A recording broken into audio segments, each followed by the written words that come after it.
Welcome to my channel, Learn with Teacher Ali. Magandang araw mga bata! Ang ating aralin ngayon ay tungkol sa Introduction to Computer. Kung handa na kayo, simulan na natin!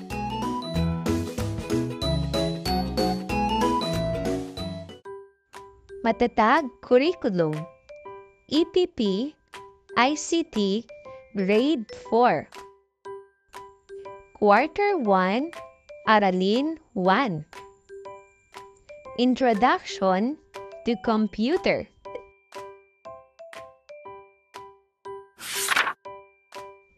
Mga kasanayang pampagkatuto na ipapaliwanag ang kahalagahan ng computer at iba pang computer device. Mga pamantayan sa pagganap. Ang mga mag-aaral ay nakagagawa ng iba't ibang dokumento gamit ang computer device. Mga kasanayan. Ang mga mag-aaral ay naipapaliwanag ang kahalagahan ng mga computer at iba pang computer devices. Narito naman ang layunin ng ating aralin. Una, natatalakay ang mga bahagi at gamit ng computer.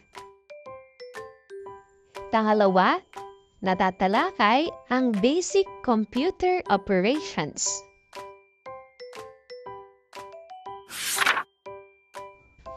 Ang mga computer ay integral na bahagi ng ating pang-araw-araw na gawain. Mula sa trabaho at edukasyon hanggang sa social media at online shopping. Ang pagkakaroon ng masusing kaalaman kung paano gumagana ang mga computer ay magbibigay sa atin ng mas malalim na pag-unawa at magiging gabay sa mga susunod nating talakayan para sa ating aralin ngayon.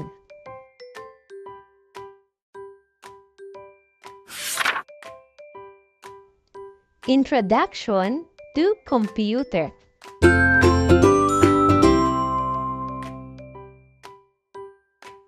Kahalagahan ng computer at computing devices.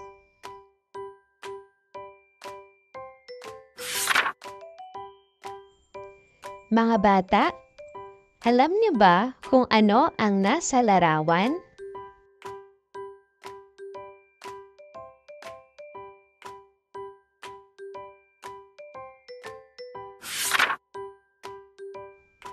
Tama!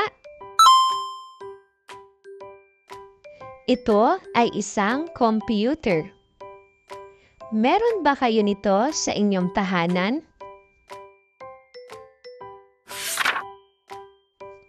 Mga bata, tandaan natin na ang ating mundo ay nakadepende sa mga makabagong teknolohiya.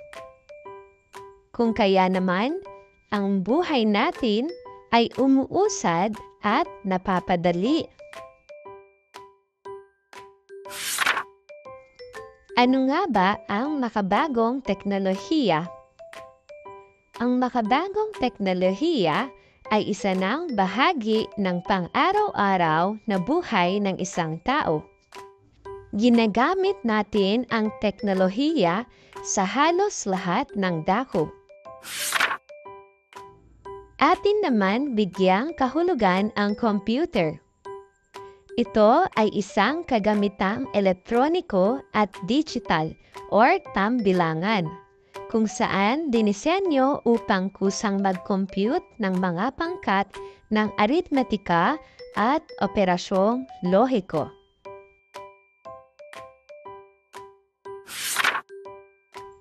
Computing system. Ito ay ang kabuuang sistema ng mga bahagi at proseso na bumubuo sa isang computer.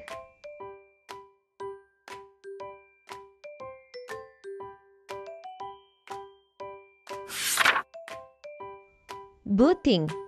Ito naman ay ang proseso ng pagpapatakbo ng operating system o OS at iba pang mga software sa computer.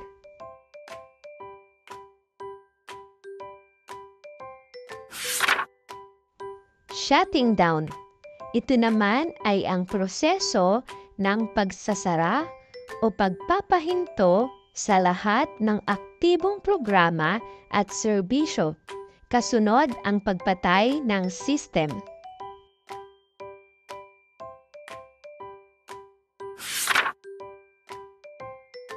Keyboard techniques. Ito naman ay mga kasanayan na makakatulong upang maging mas mabilis, epektibo, at komportable sa paggamit ng keyboard.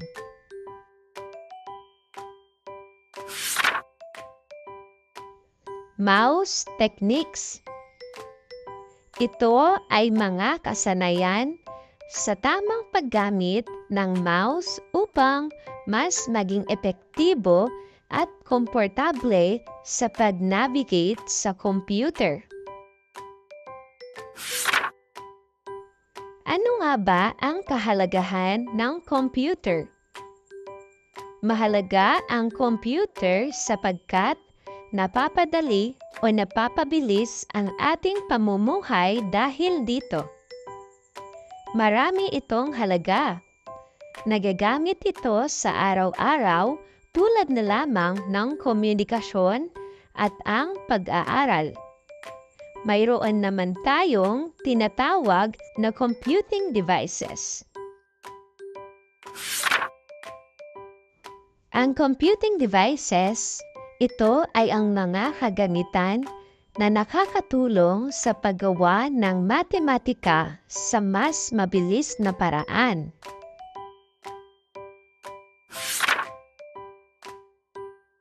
Mga bata, atin namang alamin kung ano ang 4 na uri ng computing devices. Una ay ang desktop computer. Ito ay karaniwang nakikita sa mga tahanan, opisina at paaralan. Hindi ito nalilipat kaya ito ay nasa iisang sulok na lamang, tulad ng nasa ating ICT room. Pangalawa ay ang laptop. Ito ay isang uri ng portable computer na dinisenyo upang madaling madala at gamitin kahit saan. Pangatlo ay ang tablet. Ito ay isang uri ng portable computing device na may touch-sensitive screen. Karaniwan itong mas manipis at magaan kumpara sa laptop. At ito ay hindi gumagamit ng keyboard kundi ng touchscreen interface para sa pag-input ng impormasyon. At ang panghuli ay ang smartphone o mas kilala bilang mobile phone. Ito ay isang portable na aparato na ginagamit para sa komunikasyon sa pamamagitan ng boses, text messaging, at iba pang digital na serbisyo.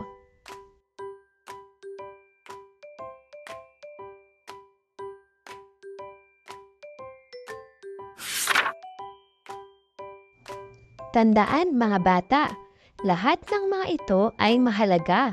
Ito ay nagagamit natin sa pang-araw-araw, lalo na sa pag-aaral.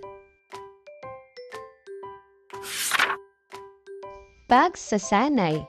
Lagyan ng thumbs up kung ang pinapakita ay makabago at thumbs down naman kung hindi. Simulan na natin!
Kahalagahan ng computer at computing devices.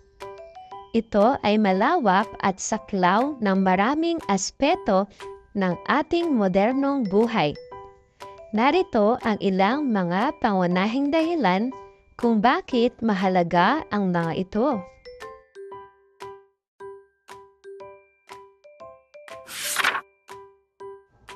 Komunikasyon. Pinapadali ng mga computer ang mabilis at malawakang komunikasyon, gaya ng email, social media, video calls, at messaging apps na nagbibigay daan sa mga tao na makipag-ugnayan kahit nasaan sila sa mundo.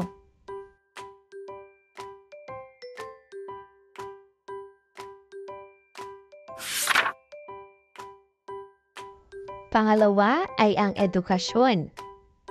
Mahalaga ang computer sa pag-aaral dahil sa access sa online resources, research materials, e-learning platforms, at educational software. Nagbibigay ito ng mas malawak na oportunidad para sa remote learning at pagpapalawak ng kaalaman.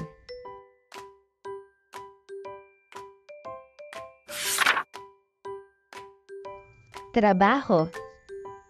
Pinabibilis ng mga computing devices ang mga gawain sa trabaho, tulad ng pagproseso ng dokumento, paggawa ng presentasyon, at pagkalkila ng datos. Maraming software ang ginagamit sa iba't ibang industriya upang mapaayos ang workflow at makamit ang mga layunin ng mas epektibo.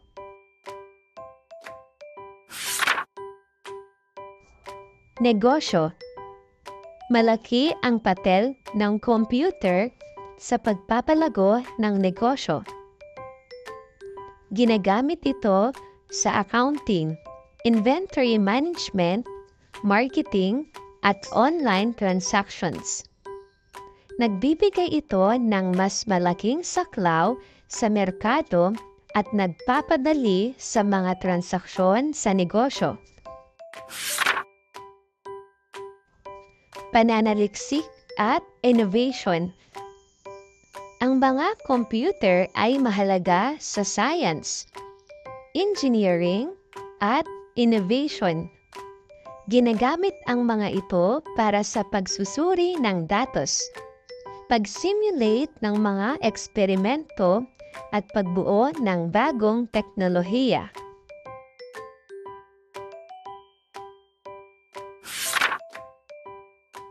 At ang panghuli ay ang entertainment. Dahil nagbibigay ito ng access sa mga pelikula, musika, laro at iba pang media na nagpapasaya at nagbibigay ng libangan sa mga tao. At dito nagtatapos ang ating aralin tungkol sa Introduction to Computer, mga kahalagahan ng computer at computing devices. Mahusay mga bata!